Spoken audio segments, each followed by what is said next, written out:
La République démocratique du Congo a été sanctionnée lourdement par la FIFA en ce jour, c'est l'information qui vient de tomber. La RDC est donc lourdement sanctionnée par la FIFA pour cause le mauvais comportement de ses supporters lors de deux rencontres face au Maroc. Pour le premier match aller, la RDC a été condamnée suite aux projectiles et envahissement du terrain par les supporters et un manque de maintien de l'ordre dans les stades ainsi qu'une mauvaise organisation du match de la part de notre fédération congolaise qui n'arrive donc pas à convaincre la Fédération internationale de football sur l'organisation de ces matchs pour cause. La RDC a été sanctionnée lourdement par la FIFA et pour cause, la RDC devra donc jouer son premier match international à huis clos et devra donc payer une amende financière de 120 000 francs suisses, ce qui correspond à 123 165 dollars.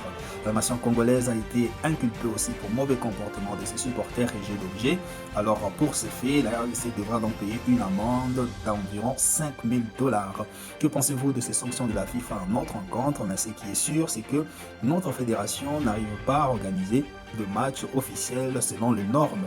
Alors nous voyons donc les causes de ces égarements de nos supporters qui nous coûtent de l'argent. Alors il faudra donc que le président de la fédération puisse donc mettre en place un dispositif de sécurité et devra donc mettre un dispositif pour discipliner les supporters dans les stades afin que ces genres d'amende ne puissent pas, bien sûr, tomber sur notre nation parce que, imaginez, 123 000 dollars, à peu près 100 000 dollars, qui pouvaient, bien sûr, contribuer à l'amélioration des conditions de nos stades. Mais ces 100 000 dollars donc, devront être payés à la FIFA pour amende. C'est vraiment dommage. Donc, nous demandons donc, au président de la fédération de prendre soin de ceci et de prendre ceci comme bien sûr, comme une remarque très au sérieux afin d'améliorer les conditions de préparation et bien sûr les conditions des joueurs sur les terrains en vue bien sûr d'éviter ce genre d'amende dans les futurs. Voilà un peu ce qu'on avait à dire sur